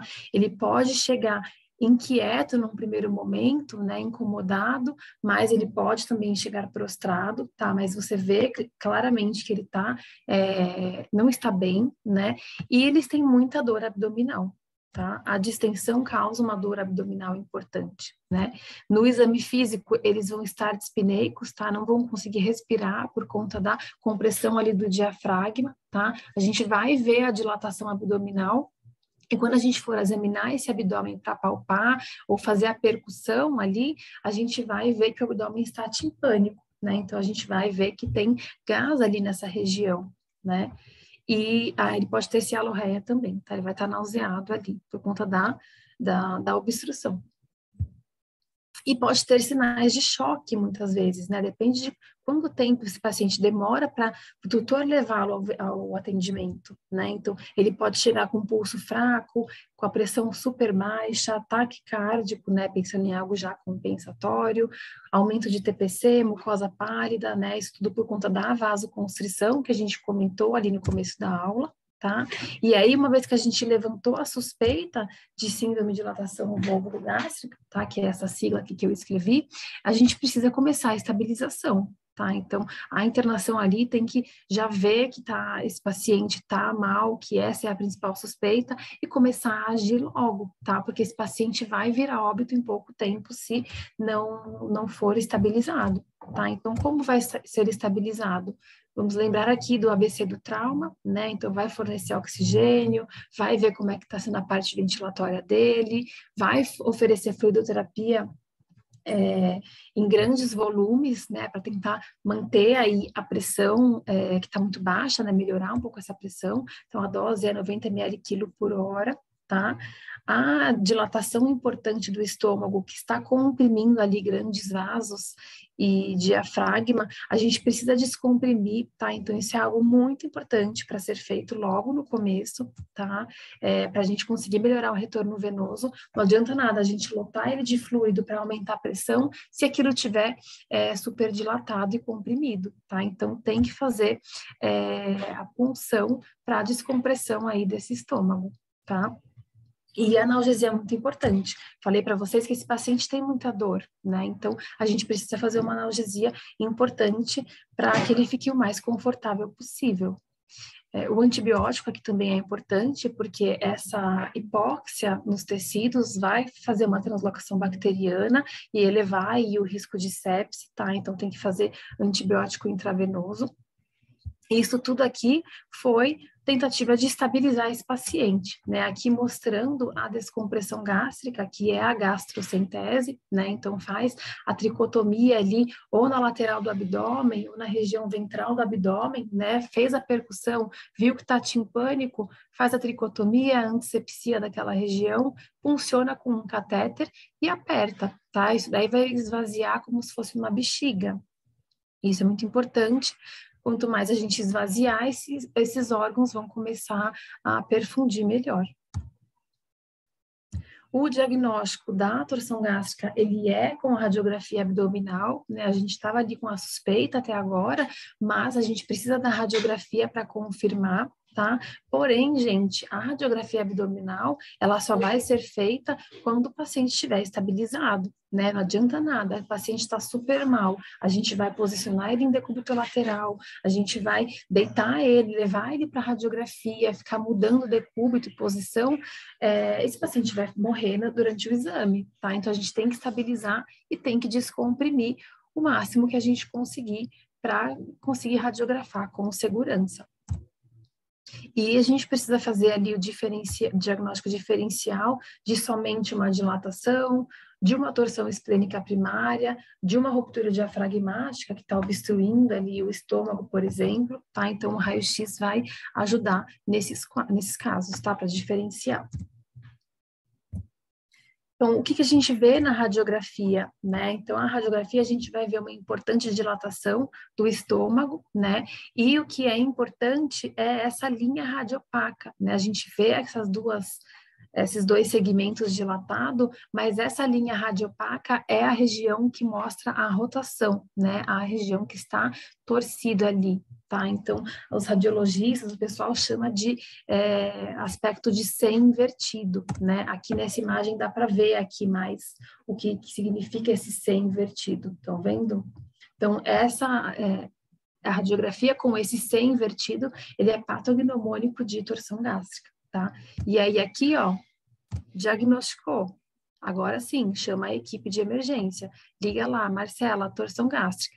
E aí eu só levanto, coloco minha roupa, vou correndo, porque preciso chegar lá o quanto antes para ajudar esse paciente, né? E é que, gente, a equipe de emergência é composta por, no mínimo, 4 pessoas que estão indo até lá, tá? Tem o pessoal do intensivismo que está mantendo ali, melhorando esse paciente, mas a gente vai precisar do anestesista, do cirurgião, do segundo cirurgião, né, o cirurgião auxiliar, tá, que é uma pessoa que sabe ali também ajudar a gente de uma forma ideal, né, numa situação de emergência, e nesses casos a gente precisa de um volante também no centro cirúrgico, né, pode ser um enfermeiro ou pode ser alguém da equipe, porque é uma situação que vai ter muita coisa para fazer ali ao mesmo tempo, né, para o anestesista também é um grande desafio essa situação, né, então a gente precisa de uma equipe aí para fazer esse atendimento. Enquanto a equipe não chega, né, enquanto eu estou dirigindo ali de madrugada para chegar lá para operar, vai coletar exames de sangue, né, hemograma e bioquímicos, mas geralmente a gente não vai ter o resultado antes de entrar, tá? Mas precisa coletar para ter um parâmetro ali de como estava esse paciente antes da cirurgia.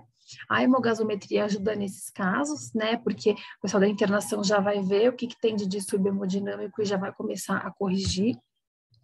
O lactato, que vai mostrar ali como é que está a perfusão de uma forma geral desse organismo, e se necessário, gente, precisa descomprimir novamente, tá? E a maioria das vezes precisa, né?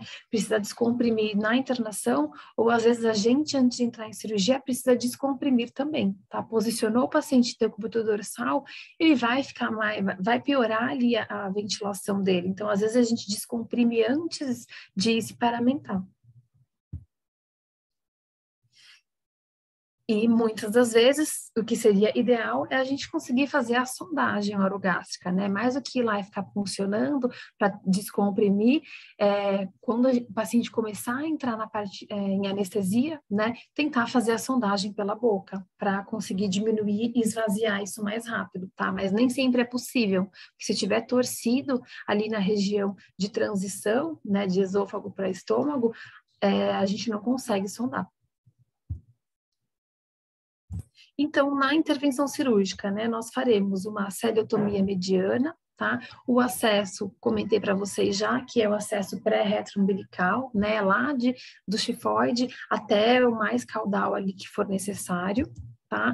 E com a cirurgia, a gente tem 3 metas para essa cirurgia. Tá? Primeira delas é descomprimir e corrigir o posicionamento gástrico, então voltar isso para a posição, né? Então a gente vai, para ajudar a conseguir fazer essa desrotação, a gente vai precisar muitas vezes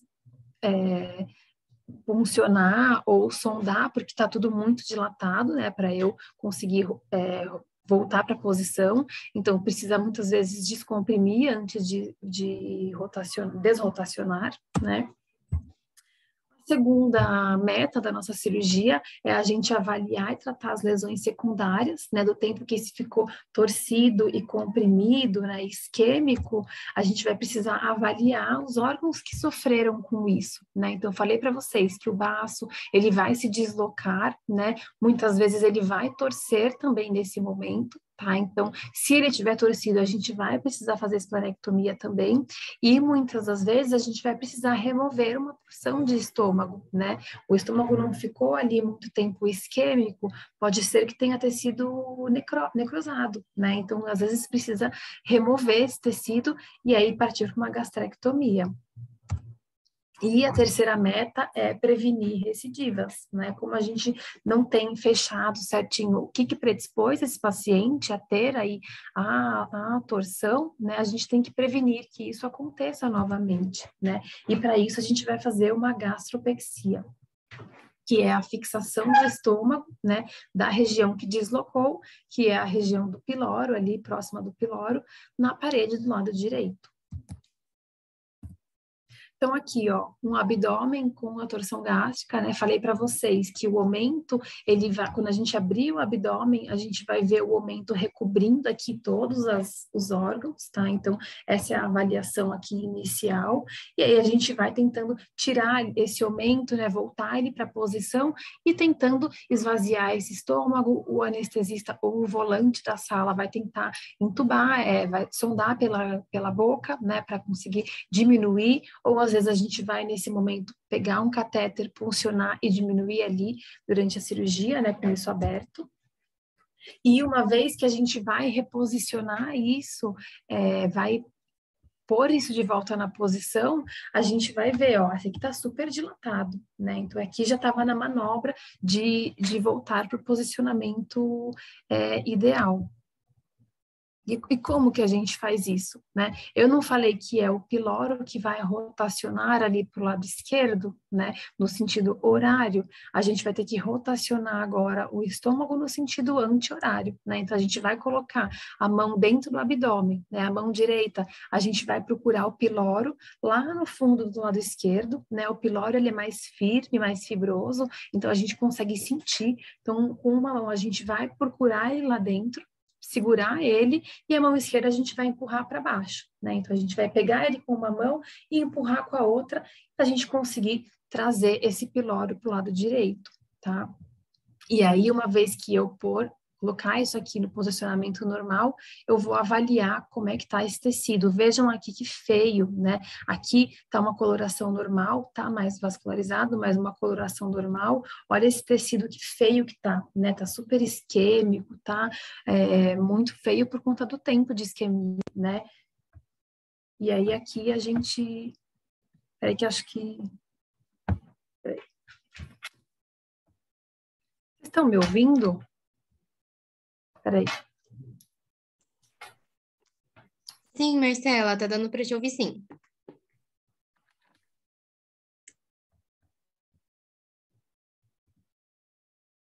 Peraí que eu acho que caiu o meu... Estão me escutando? Deixa eu ver se é por aqui.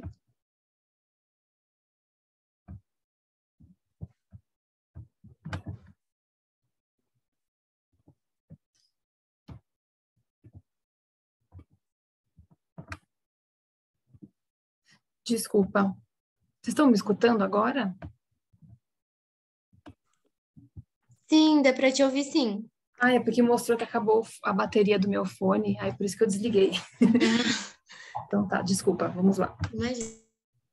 Então aqui a gente vai avaliar o tecido e muitas das vezes a gente vai precisar remover esse tecido, né? Então, vendo esse tecido feio, a gente precisa avaliar. Tem algum corpo estranho? Tinha um processo obstrutivo interno que levou a essa alteração? Se tiver, a gente vai precisar fazer a gastrotomia, né, o acesso, ou às vezes a gente vai abrir para conseguir remover ali essa porção desetarizada, que vai ser, né, começar com uma incisão, né, uma gastrotomia, e vai finalizar com uma gastrectomia, né, que seria a ressecção dessa porção, tá? Mas o que a gente mais gosta de fazer na rotina, tá? Que é a melhor das possibilidades, que é a mais rápida nesses casos, é a invaginação do tecido gástrico, tá? Eu vou mostrar na imagem para vocês que fica mais fácil, mas consiste no quê? Esse tecido que tá escuro, a gente vai empurrar ele para dentro e vai fazer uma sutura, mantendo essa parte lá para dentro, tá? O que isso vai fazer? É a melhor opção, por quê, né? Porque isso vai ficar sem vascularização, vai ser dissolvido e digerido, né? E nessa situação eu não abri o estômago, né? Então, quando isso acontece, eu não estou tendo contaminação dessa cavidade abdominal por conta da luz, né? Do suco gástrico, né? Da luz do estômago, né? Então, por isso que é a melhor opção, tá? Aqui nessa imagem a gente consegue ver. Esse aqui é o caso da imagem anterior, né? Então tinha aquele tecido todo isquêmico. Marcela, desculpa interromper novamente, mas o slide parou de passar. Ah, peraí.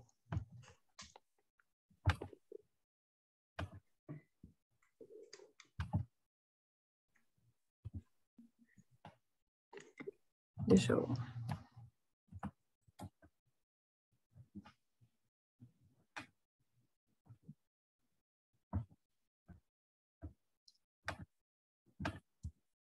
Voltou agora? Tá passando? Voltou sim. Agora voltou normal. Obrigada por avisar.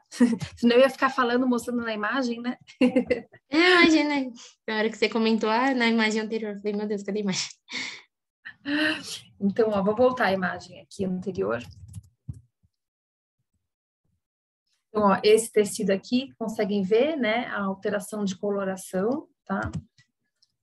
E aí, nesse aqui, foi feita essa invaginação do tecido gástrico, né? Então, a gente empurrou para dentro, né? Então, o tecido tá aqui, a gente vai empurrar e vai suturar essas duas bordinhas, ó. Estão vendo que tem uma sutura aqui, ó?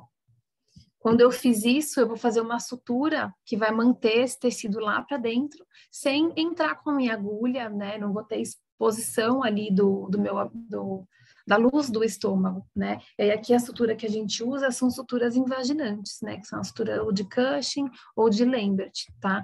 Essa sutura vai ser com fio absorvível ou inabsorvível, tanto faz, né? Porque a gente não está tendo contato ali com a região interna do estômago, tá? Então, é super rápido de fazer isso, tá? Empurra para dentro e faz a sutura ali ao redor. Isso é bem fácil mesmo, em comparação se a gente fosse remover ali esse tecido desvitalizado, que aí teria que seccionar, fazer ligadura vascular. Aqui é só empurrar mesmo e fazer essa sutura. E aí eu falei do baço para vocês, né, que a gente precisa avaliar o baço, né? A gente vai fazer esplenectomia total sempre que ele estiver torcido, tá? Mas precisa avaliar se ele está torcido, tá bom? Muitas das vezes, ou na verdade, a maioria das vezes, ele vai estar apenas deslocado. Tá? Então, não falei para vocês que nessa rotação que tem um ligamento entre o estômago e o baço, quando o estômago desloca, esse baço ele vai deslocar, né, também. Então, o baço vai estar fora de posição com certeza, né? O baço que deveria estar do lado esquerdo, ele vai estar do lado direito do abdômen, né? Então, a gente precisa avaliar se ele está torcido ou não. Se tiver torcido, aí a gente vai fazer a esplenectomia total, vai removê-lo sem distorcer, tá? A gente não pode distorcer, porque se a gente distorcer, vai liberar radicais livres e aí ele vai ter esse nível de reperfusão e vai virar óbito, tá? Mas a maioria das vezes é só o reposicionamento que a gente faz, tá? Então, se ele só estiver deslocado, a gente vai, à medida que a gente rotacionar ali o estômago para a posição ideal, ele já vai voltar ali para a posição e aí vida que segue, tá?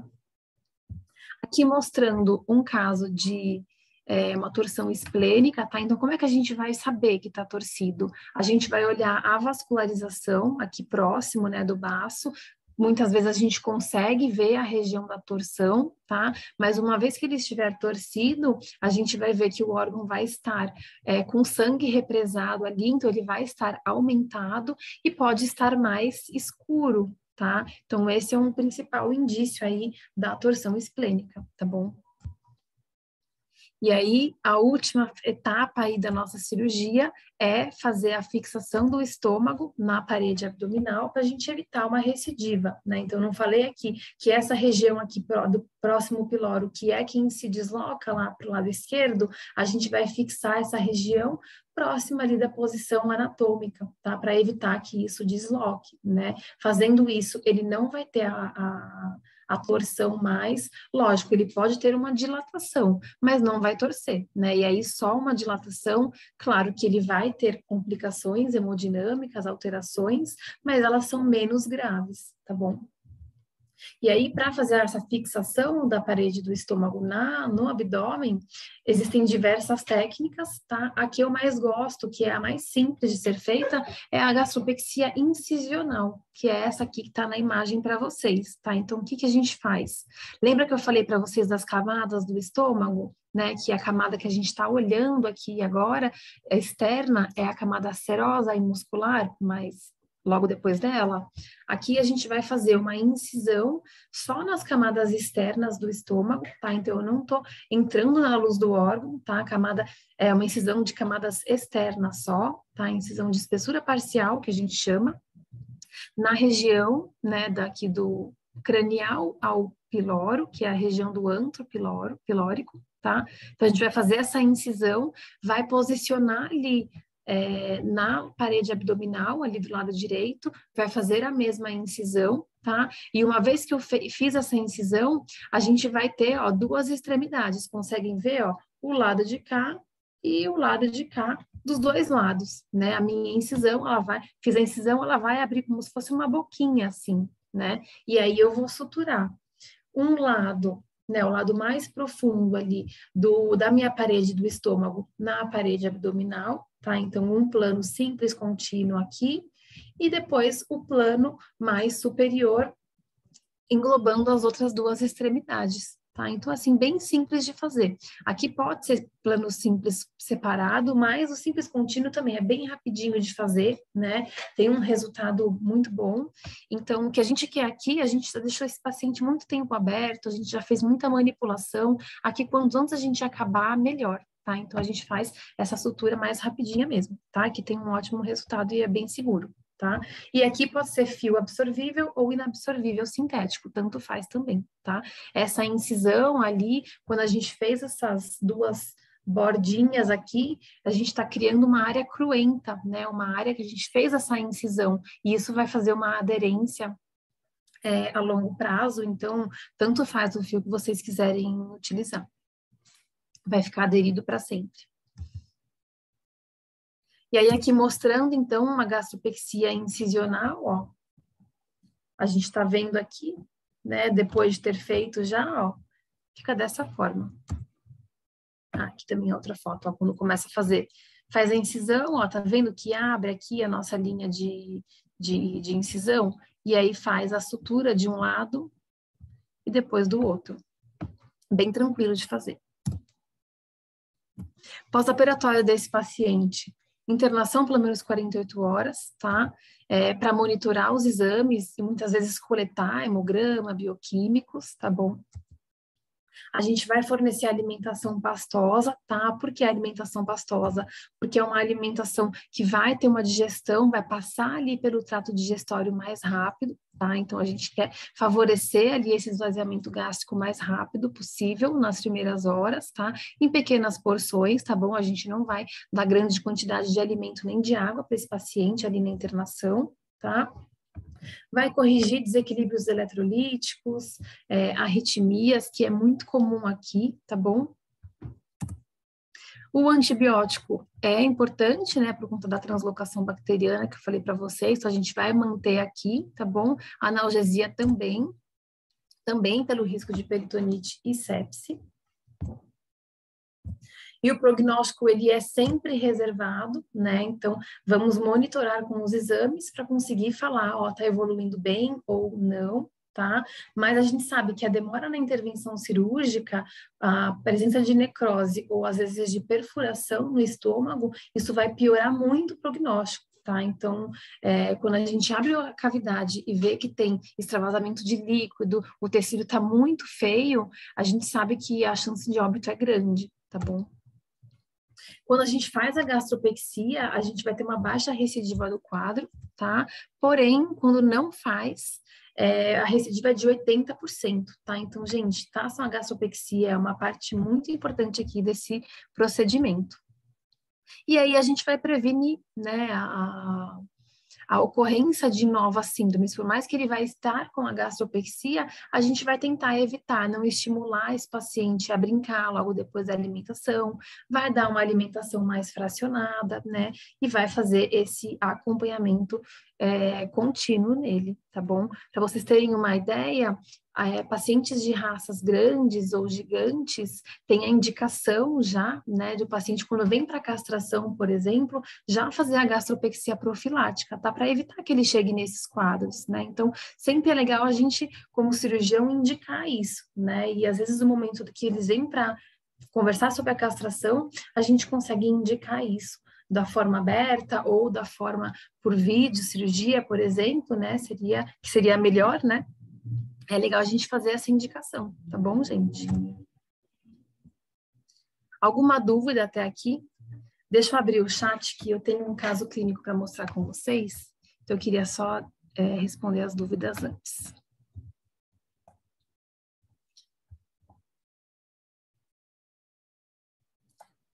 Uma pergunta aqui com relação a quando há neoplasia de fígado e consequente ruptura, pode ser que haja metástase pouco tempo após cirurgia? Sim, né? Dependendo do tipo de neoplasia, a metástase em um curto período de tempo ela é comum, tá bom? Então, saiu histopatológico, já vai para o oncologista, porque a maioria precisa de quimioterapia adjuvante, tá? Eu vou, sim, disponibilizar os slides para vocês, com as fotos, tudo, que tem bastante foto legal, né? Na torção gástrica, nunca vi um caso que não fosse ida direta para a mesa. uma única vez vi sucesso na cirurgia. Então, aqui, Cleide, é importante sempre o trabalho em conjunto, o diagnóstico quanto antes, né? Vai precisar de cirurgia com certeza, e quanto antes diagnosticar, né? Não só a equipe de atendimento, mas até o tutor. Depende muito do quanto tempo esse tutor viu o paciente, começar a apresentar os sintomas e levar para atendimento, né? Então, tudo isso, né? O tempo que a gente vai demorar para fazer a cirurgia vai influenciar ali no sucesso, tá?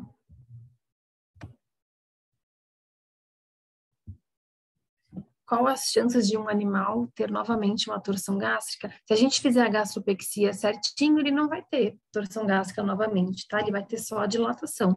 Mas se ele não tiver gastropexia, aí sim o índice de recidiva é de 80%, tá bom? Quando o baço está torcido, faz esplenectomia. Sim. Pode distorcer? Não pode, tá? Então, se a gente distorce, ele vai ter uma síndrome de isquemia, né, e reperfusão, que vai liberar radicais livres. Então, nesses casos, a gente não distorce, a gente remove ele sem sem distorcer, tá bom? Então, eu parei aqui nesse momento para tirar as dúvidas, porque eu trouxe um caso clínico legal para a gente pensar junto, né? Então, faz um tempinho aí, eu fui chamada aí para fazer uma cirurgia de emergência, né? Então, deixa eu só responder aqui antes de entrar.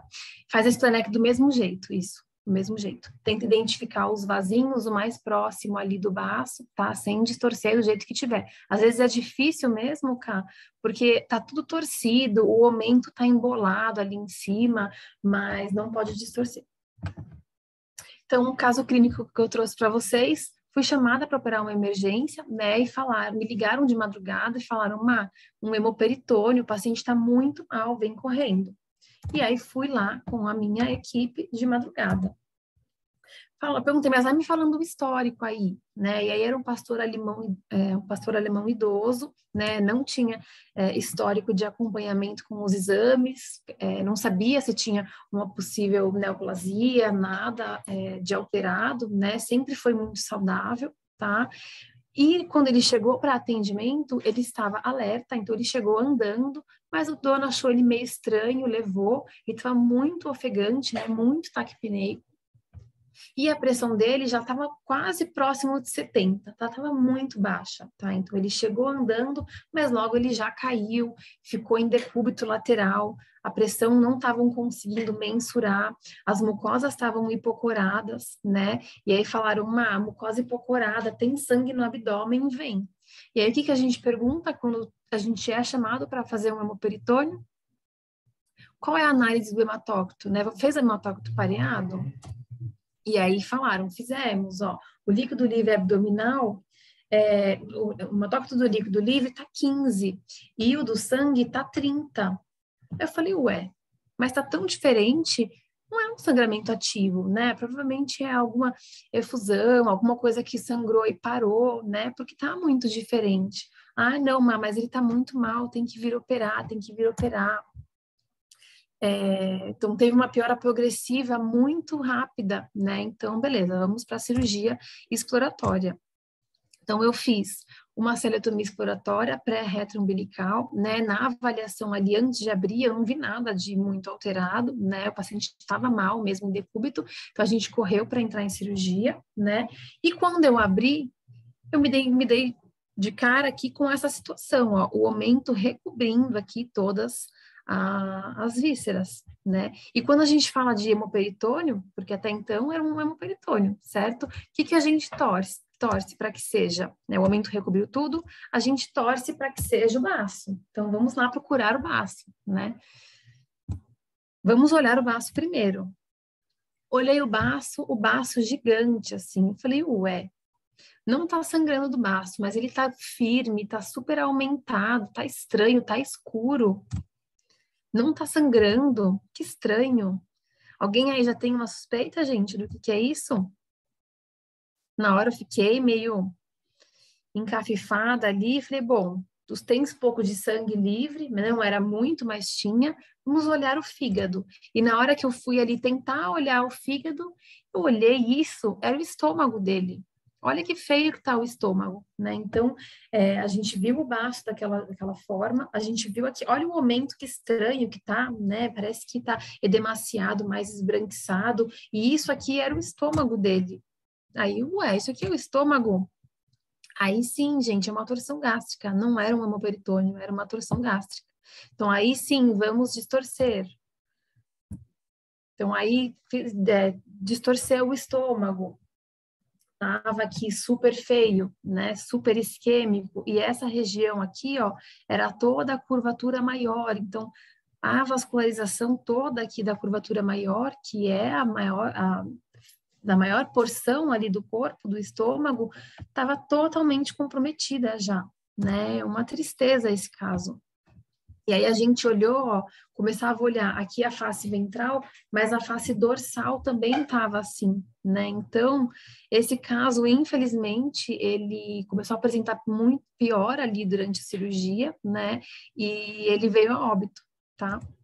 Mas o que eu queria trazer para vocês esse caso, né? Que o trabalho em equipe ele é muito importante, né? Para a gente conseguir ter um bom resultado para o paciente. Vocês viram que eu falei bastante sobre tratamento prévio à cirurgia, né? A gente nunca, lógico, hoje que trabalho só com cirurgia, não estou mais ali no atendimento, né? Eu não pego mais esses casos, né, desde o começo, mas eu tenho uma equipe multidisciplinar que trabalha bem, né? Então eu confio neles e eles passam para mim o caso redondo, né? Então aqui a importância do trabalho em equipe, né? O diagnóstico é sempre muito importante, né? Para fazer essa condução pré-operatória e para convocar a equipe de emergência sempre no momento adequado, né? Não adianta nada eles me chamarem para operar de madrugada, um caso que não tem exame nenhum, né? Não tem nenhum hematócrito pareado, né? Então, isso tudo tem que estar conversado, combinado com a equipe antes, né?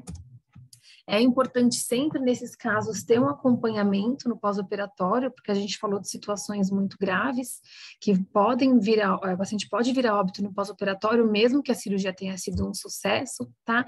Mas o principal desse último caso que eu quis mostrar para vocês é que a gente tem que sempre estar prontos para todas as situações. Então, a gente tem que ter o planejamento. Já pensou, eu fui operar o hemoperitônio e aí eu viro e falo, putz, não, torção gástrica eu não sei, né? Nunca fiz, eu não sei o que fazer. Imagina, né, gente? Então, a gente tem que sempre se atualizar, a gente tem que estudar, a gente tem que se planejar, né?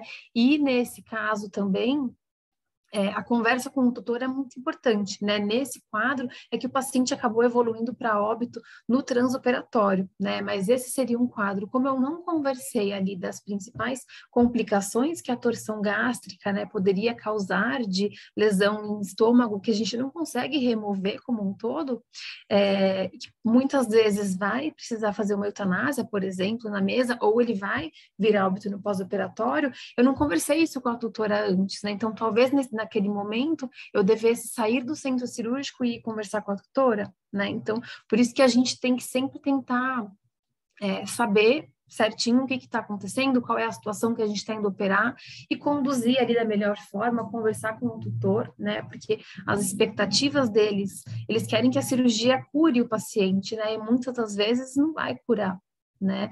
Mas esse era o recado que eu tinha que dar para vocês, né? E aqui falando um pouco sobre estar pronto, sobre estudar, né? Eu trouxe aqui de pedir para as meninas, né, para deixar aqui eu divulgar o Cirurgião Clivepa, tá? O Cirurgião Clivepa é o nosso Instagram de cursos e de pós, então a gente tem bastante curso, né? Eu lembro quando eu me formei, a gente não tinha muito curso, não tinha disponibilidade de grandes cursos intensivos para a gente pegar a mão de fazer cirurgia, né? Então é sempre importante ir atrás de uma residência, acompanhar um profissional que vocês admiram, que tenha experiência, tá? Mas aqui fica a indicação, quiserem ir atrás de cursos, né? O grupo de estudo de vocês, com certeza, traz bastante oportunidade com relação a isso, mas se quiserem seguir lá, tá bom? Fica aqui a divulgação, também tem aqui a divulgação do meu Instagram, podem me adicionar, também posto bastante coisa, dos cursos do meu trabalho, tá? Deixo aqui o meu contato no final da apresentação, tá? Deixei meu Instagram, meu telefone e meu e-mail, e eu queria agradecer o convite e estou aberta aqui a perguntas.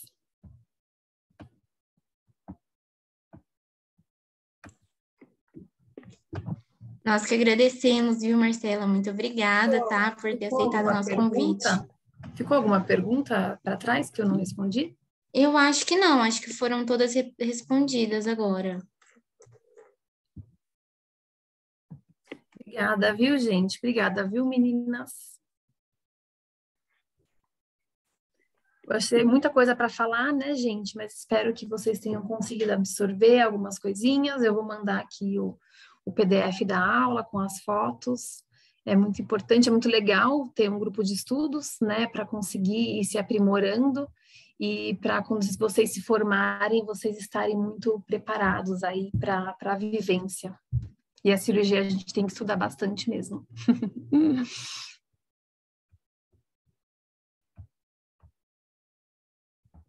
Então é isso. Muito obrigada, viu, gente? Obrigada a você, viu? Nós que agradecemos novamente aí, tá? Pela palestra.